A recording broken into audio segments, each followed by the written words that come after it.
सबसे पहले आपको दिखाते हैं सीसीटीवी कैमरे में कैद खौफ के पल। कहीं हादसे का कहर है तो कहीं तेंदुए ने कोहराम मचाया हुआ है और कहीं मारपीट ने डर बढ़ा दिया है। सबसे पहले आपको देश की राजधानी दिल्ली की तस्वीर दिखाते हैं। दिल्ली से सटे गाजियाबाद के लोनी से तस्वीरें आई हैं जहां दबंगों का कहर टूटा है। कैमरे में ये खौफ कैद हुआ है सीसीटीवी में। गाजियाबाद के लोनी में फ्लैट की सोसाइटी में एक शख्स ने मेंटेनेंस चार्ज के मांगा, हंगामा मच गया। आरोप है कि मेंटेनेंस चार्ज देने की जगह उस शख्स ने कुछ गुंडे बुला लिया और फिर मारपीट शुरू हो गई और ये पूरी वारदात सीसीटीवी में कैद हुई। आप देख सकते हैं सीसीटीवी में कैद इस तस्वीर के जरिए कि कैसे लोग सरेआम कुर्सियां पटक रहे हैं, पत्थर चला रहे हैं, इन्हें जरा भी खौफ नहीं। इस सरेआम गुंडागर्दी से फ्लैट के लोगों में दहशत है। वो इतने डरे हुए हैं कि पुलिस से इसकी शिकायत करने से भी डर रहे हैं इस शख्स की दबंगई को देखकर। आइए आगे बढ़ते हुए दिखाते हैं कर्नाटक के मैसूर से आई दिल दहलाने वाली तस्वीर आपको। मैसूर के हंसूर इलाके में ये तस्वीरें आई हैं जहां गाड़ियां गुजरती हुई आपको नजर आएंगी, लेकिन तभी एक ड्राइवर की बड़ी लापरवाही भी सीसीटीवी में कैद हुई। ड्राइवर की लापरवाही से एक बड़ा हादसा हो गया। आप देखिए कैसे कर्नाटक राज्य परिवहन निगम की बस बेलगाम हुई। बेकाबू रफ्तार की वजह से पहले तो बाइक वाले को टक्कर मार देती, लेकिन ड्राइवर ने अचानक बस मोड़ दी और फिर सड़क से दूसरी ओर आ रही बाइक को टकराती हुई निकल गई। बताया जा रहा है कि हादसे में बाइक सवार गंभीर रूप से जख्मी हो गया है, जिसका भी इलाज चल रहा है। अगली तस्वीर जो कैमरे में कैद हुई है मुंबई के गोरेगांव इलाके की है, जहां तेंदुए का खौफ नजर आया। रात के सन्नाटे में सीसीटीवी तस्वीरों में अचानक हलचल होती है और एक तेंदुआ नजर आने लगता है। बताया जा रहा है कि गोरेगांव के गर्ल्स हॉस्टल में तेंदुए ने पहले तो एक लड़की पर हमला करने की कोशिश की, लेकिन बाद में डॉगी पर अटैक कर दिया। घटना सुबह की है जब ये तेंदुए ने गर्ल्स हॉस्टल में सबके होश उड़ा दिया। आप भी देखिए कैसे कि तेंदुआ इस डॉगी से गुत्थम गुत्था करता है। बताया जा रहा है कि तेंदुआ अटैक करने की वजह से लड़की की जान तो बच गई, लेकिन इस डॉगी को लेकर वो भाग गया। अब हॉस्टल में तेंदुए की दहशत फैल चुकी है। लड़कियों ने शाम 7 बजे के बाद बाहर निकलने पर फिलहाल पाबंदी लगा दी गई है।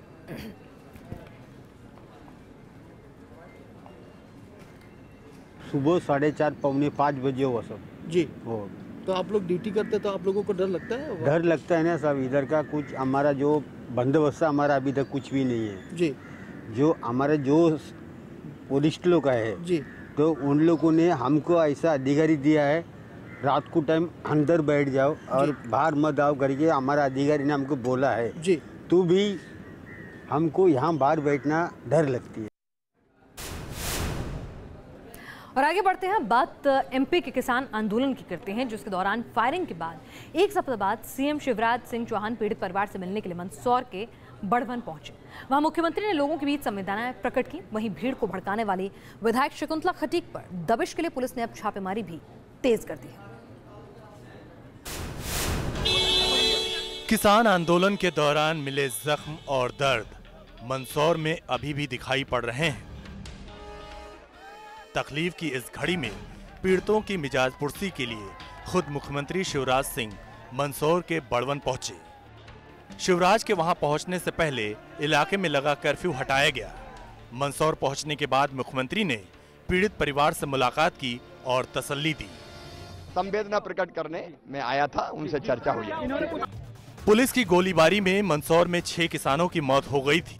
सीएम मंदसौर के बड़वन में किसान घनश्याम धाकड़ के घर भी पहुंचे। आरोप है कि पुलिस की पिटाई से घनश्याम धाकड़ की मौत हो गई थी।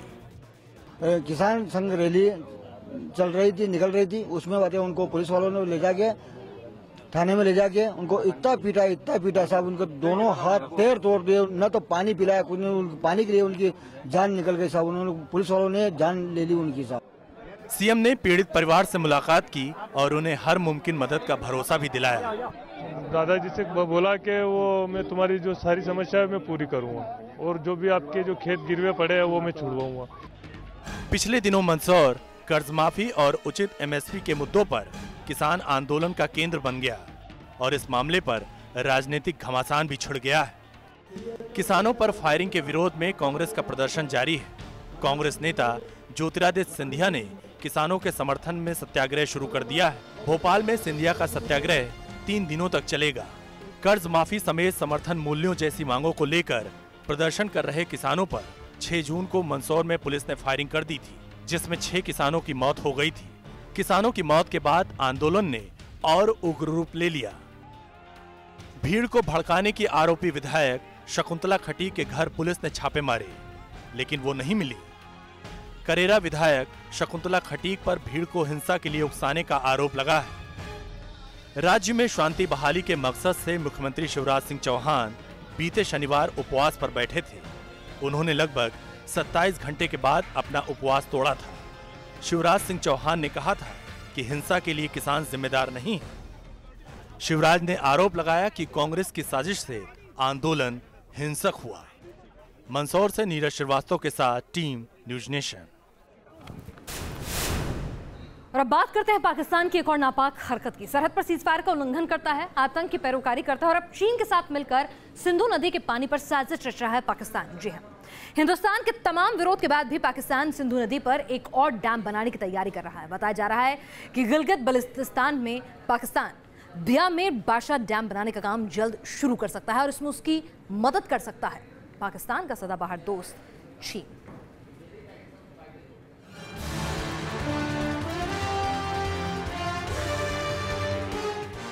आतंक की पैरोकारी और अब पानी पर भी साजिश। हिंदुस्तान के खिलाफ पाकिस्तान की साजिशों की फहरिस्त लंबी होती जा रही है। सरहद से सटे इलाकों में गोलीबारी जारी है। बेगुनाहों को पाकिस्तानी फौज निशाना बना रही है और अब गिलगित बाल्टिस्तान में भी रची जा रही है साजिश। बताया जा रहा है कि पाकिस्तान सिंधु नदी पर दियामेर बाशा डैम बनाने का काम शुरू करने की फिराक में है। अब तक पैसे की कमी की वजह से सिंधु नदी पर पाकिस्तान के इस नए डैम का काम रुका पड़ा था, लेकिन चीन के OBOR प्रोजेक्ट की वजह से पाकिस्तान की उम्मीदें परवान चढ़ रही हैं। बताया जा रहा है कि पाकिस्तान और चीन के इंजीनियर्स ने मिलकर डैम बनाने का सर्वे शुरू कर दिया है। भारत सिंधु बेसिन पर डैम बनाए जाने का विरोध करता रहा है।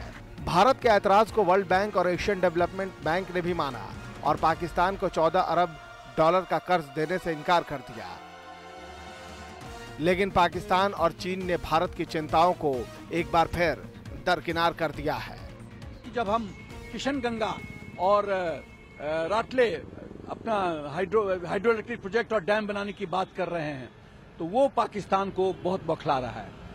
तो ये सब चीज को मद्देनजर रखते हुए पाकिस्तान सोच रहा है कि यदि उसकी कृषि व्यवस्था पंजाब में तंग करेगी, हिंदुस्तान यदि जैसा मैंने उल्लेख किया जिन चीजों का, उसके लिए वो काउंटर डेवलप कर रहा है जो ये डैम बनाने की बात कर रहा है। दरअसल गिलगित बाल्टिस्तान POK का हिस्सा है, जिसे पाकिस्तान अपना 5वां सूबा घोषित करने की फिराक में है, लेकिन हिंदुस्तान को इससे ऐतराज है। सबसे बड़ी बात है कि इसका एक कानूनी दृष्टिकोण है। कानूनी दृष्टिकोण ये है कि पाकिस्तान जो डिस्प्यूटेड टेरिटरी है, पाकिस्तान ऑक्यूपाइड कश्मीर गिलगित बल्तिस्तान एक डिस्प्यूटेड टेरिटरी है, वो हिंदुस्तान का हिस्सा रहा है और अभी भी है, जिसको गैर कानूनी तरीके से पाकिस्तान ने कैप्चर किया है। उस पे पाकिस्तान डैम नहीं बना सकता। भारत के ऐतराज के बावजूद चीन के साथ मिलकर पाकिस्तान डैम की साजिश रच रहा है। दियामेर बाशा डैम बनाकर बड़ी चालाकी से पाकिस्तान अपनी बिजली की समस्या को दूर कर लेना चाहता है, लेकिन इसकी कीमत चुकानी पड़ेगी गिलगित बाल्टिस्तान के लोगों को। Team news nation. तो आइए आपको बताते हैं कि सिंधु नदी की अहमियत क्या है और पाकिस्तान की साजिश क्या है। आखिर इस डैम के बनने से हिंदुस्तान को क्या नुकसान होने वाला है? चीन के साथ मिलकर कौन सी साजिश रच रहा है पाकिस्तान? दरअसल सिंधु नदी तिब्बत से निकलकर अरब सागर की ओर जाती है। लंबाई इसकी जो है वो है 3180 किलोमीटर। 1,16,50,000 किलोमीटर क्षेत्र को ये सींचती है। भारत के लद्दाख, जम्मू कश्मीर से होती हुई पाकिस्तान में ये प्रवेश करती है। चिनाब, झेलम, सतलुज, रावी, ब्यास की सहायक नदियां हैं। सतलुज नदी का उद्गम स्थल चीन में है। झेलम, चिनाब, रावी, ब्यास का उद्गम स्थल भारत में है। पाकिस्तान की आधी से ज्यादा आबादी सिंधु नदी पर निर्भर रहती है। पाकिस्तान का करीब 65% भूभाग सिंधु रिवर बेसिन पर ही है। पाकिस्तान ने सिंधु नदी पर कई डैम बनाए हैं और अब गिलगित बल्तिस्तान में डैम बनाने की तैयारी चल रही है, दिमार बाशा डैम। और इस प्रोजेक्ट की फंडिंग जो है भारत का एक और पड़ोसी मुल्क जो चालबाजियां करता है, चीन, वो कर सकता है। गिलगित बल्तिस्तान POK का हिस्सा है। दिमार बाशा डैम प्रोजेक्ट में $14 बिलियन का खर्च जुलाई 2018 से शुरू हो सकता है। डैम का काम, डैम बनाने से जो है 4200 परिवार विस्थापित हो जाएंगे। गिलगित बल्तिस्तान का हिस्सा है ये जो इलाका है जहां पे ये डैम बनेगा, दिमार बाशा डैम, और इस प्रोजेक्ट में $14 बिलियन खर्च होगा, जिसे चीन फंड करेगा। जुलाई 2018 से काम शुरू हो सकता है। डैम बनने के बाद 4200 परिवार विस्थापित हो जाएंगे और लगातार गिलगित बल्तिस्तान के लोग जो हैं इसका विरोध कर रहे हैं।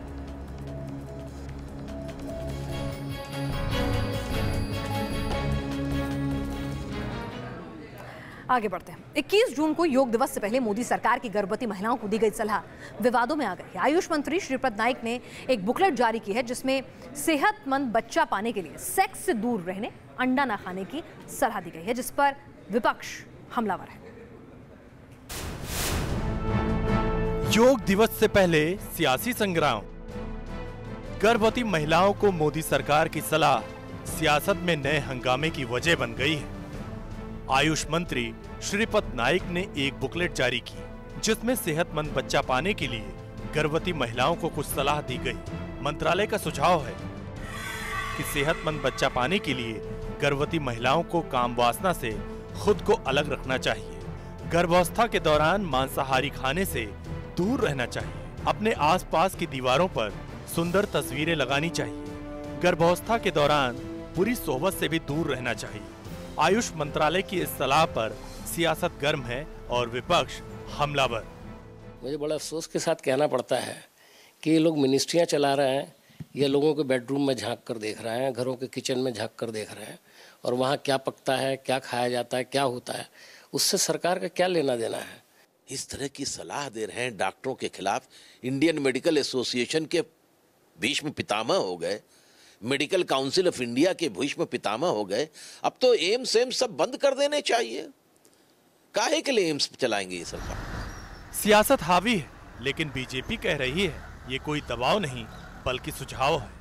आयुष मिनिस्ट्री ने कोई दबाव नहीं किया है, ये एक गाइडलाइन है। हम सब जानते हैं कि भारत की संस्कृति और इतिहास में एक साइंस भी है, और वो साइंस कहता है कि जब एक माँ गर्भवती है तो अच्छे सोच, अच्छे विचार की आवश्यकता है ताकि बच्चे को ये ट्रांसलेट हो। मैं मानती हूँ कि ये एक एडवाइस है, ये कोई दबाव या कोई कोअर्जन या फोर्स नहीं है। बहरहाल योग दिवस से पहले आयुष मंत्रालय की सलाह पर सियासत गर्मा चुकी है और बयानों का घमासान जल्द थमेगा लगता नहीं। करो योग, रहो निरोग। लेकिन योग दिवस से पहले ही आयुष मंत्रालय विवादों में घिर चुका है। एक और जहां श्रीपद नाइक के बयान के बाद जमकर सियासी घमासान मचा हुआ है, तो वहीं दूसरी तरफ इस बयान पर राजनेता भी चुटकी लेने से नहीं बाज आ रहे। वीडियो जर्नलिस्ट राकेश रावत के साथ अभिषेक पांडे, न्यूज नेशन, दिल्ली। और इलाज के नाम पर लोगों की जिंदगी के साथ किस तरह खिलवाड़ किया जा रहा है, इसकी एक बानगी यूपी के शाहजहांपुर में देखने को मिली है, जहां कुत्ते के काटने पर इलाज के नाम पर अंधविश्वास को दिया जा रहा है बढ़ावा। आखिर क्या हो रहा है, देखिए आप जरा।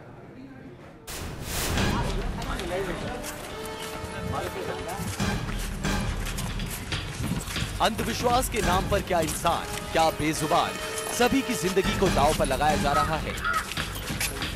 इलाज के नाम पर जिंदगी के साथ खिलवाड़ किया जा रहा है। यूपी के शाहजहांपुर की ये तस्वीरें हैं। वजीरपुर गांव में रहने वाला एक परिवार इसी तरह से ठगी कर रहा है।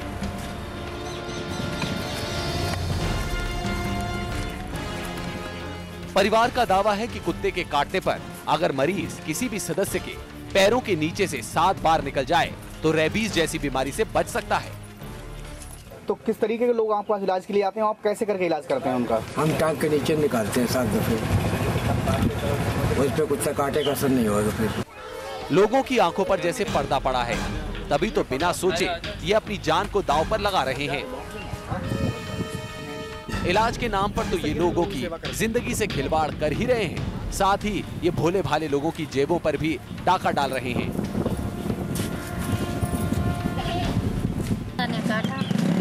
फिर काटे यहाँ से फायदा हो, कोई नुकसान नहीं पहुँचो।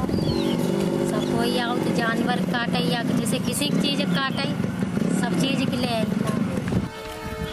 इंसान तो इंसान, यहाँ जानवरों की जिंदगी को भी दांव पर लगाया जा रहा है। देखिए कैसे इस भैंस को इस बाबा के पास लाया गया और फिर शुरू हो गया जानलेवा इलाज। कुत्ते के काटने से रेबीज नाम की खतरनाक और जानलेवा बीमारी होती है जो बेहतर इलाज से ठीक हो सकती है। रेबीज एक किस्म के विषाणुओं से होने वाला संक्रामक रोग है इसका विषाणु ज्यादातर जानवरों जैसे कुत्ते, बिल्ली, चूहे में पाया जाता है। अगर ये किसी जानवर में फैला हो और वो जानवर किसी को काट ले तो रेबीज हो सकता है। कुत्ते और बिल्लियों में इस रोग का संक्रमण या लक्षण होने में 1 हफ्ते से 1 साल भी लग जाते हैं। 90% मामलों में इस रोग के लक्षण 30 से 90 दिनों में सामने आते हैं। आपको बता दें कि कुत्ते के काटने से रेबीज जैसी घातक और जानलेवा बीमारी हो जाती है, जिसको बेहतर इलाज से ही रोका जा सकता है। डॉक्टरों की माने तो ऐसे अंधविश्वास के चलते लोगों की जिंदगी खतरे में पड़ जाती है। जिस कुत्ते को बीमारी है उसने अगर काटा है तो चाहे कहीं से भी कुछ करेंगे, बिना इंजेक्शन लगे वो ठीक नहीं होगा। तो ये भ्रामक प्रचार है केवल एक कि जितने कुत्ते काटते हैं उनको हम टांग के नीचे से निकाल देते हैं तो उसमें बीमारी नहीं होगी। पैरों के नीचे से निकलने से भले ही रेबीज जैसी बीमारी दूर ना हो, लेकिन ये ठग चंद पैसों की लालच में लोगों की जिंदगी से जरूर खेल रहे हैं। Team news nation. और आगे बढ़ते हैं। राजस्थान के सवाई मानसिंह अस्पताल में हुए आज एक दुर्लभ ऑपरेशन की अपडेट आपको देते हैं। दिल का ऑपरेशन हुआ। पहली बार धड़कते दिल में 3 सेंटीमीटर दिल का छेद बंद किया गया। जयपुर के सवाई मानसिंह अस्पताल ने वो कर दिखाया जो सपने के सच होने जैसा है। जिंदगी की बुझती लौ को बुझने से बचा लिया गया। सवाई मानसिंह अस्पताल में दिल का सबसे दुर्लभ ऑपरेशन हुआ है। डॉक्टरों की टीम ने धड़कते दिल में मौजूद 3 सेंटीमीटर बड़े छेद को बंद कर दिया है। इसका जो पेशेंट का छेद था ये राइट एट्रियम और लेफ्ट एट्रियम के बीच में था। हार्ट में 4 चैम्बर होते हैं, 2 ऊपर और 2 नीचे। ये 2 ऊपर के चैम्बर्स में था और करीब 3 सेंटीमीटर बड़ा था और करीब 2.5 सेंटीमीटर चौड़ा था। ये ओवल शेप्ड का डिफेक्ट था इसमें। जब हम क्लियर हो गए कि हम इसको डायरेक्ट रिपेयर कर सकते हैं तो उसी धड़कते दिल पे ब्लड पूल को कुछ ऐसी मेथड्स हमने ईजाद किए जिसमें पेशेंट का ब्लड प्रेशर और सेंट्रल वीनस प्रेशर को पूरी तरह से नियंत्रित किया जा सकता है। और उसके नियंत्रण के बाद हमने वो हार्ट का छेद देखा और उस पर सीधे सूचर्स लगा के उसको बंद किया। अस्पताल के cardiac surgeon doctor Anil Sharma की टीम पहली कोशिश में नाकाम हो चुकी थी। चुनौती बड़ी थी, लिहाजा इस बार तैयारी के साथ ऑपरेशन को अंजाम दिया गया। तो हार्ट एक ऐसा ऑर्गन है जिसमें सिर्फ रक्त होता है, तो अगर हम हार्ट को खोलेंगे तो उसका रक्त ही रक्त बाहर निकलेगा। तो ऐसा कोई टेक्निक निकालना ज़रूरी था जिससे ये जो हार्ट को खोलने के बाद में रक्त का प्रवाह है इसको किस तरह से नियंत्रित किया जा सके और उस नियंत्रित करने के बाद में ब्लड लॉस भी पेशेंट को ज़्यादा ना हो और पेशेंट का ऑपरेशन भी कर पाएँ।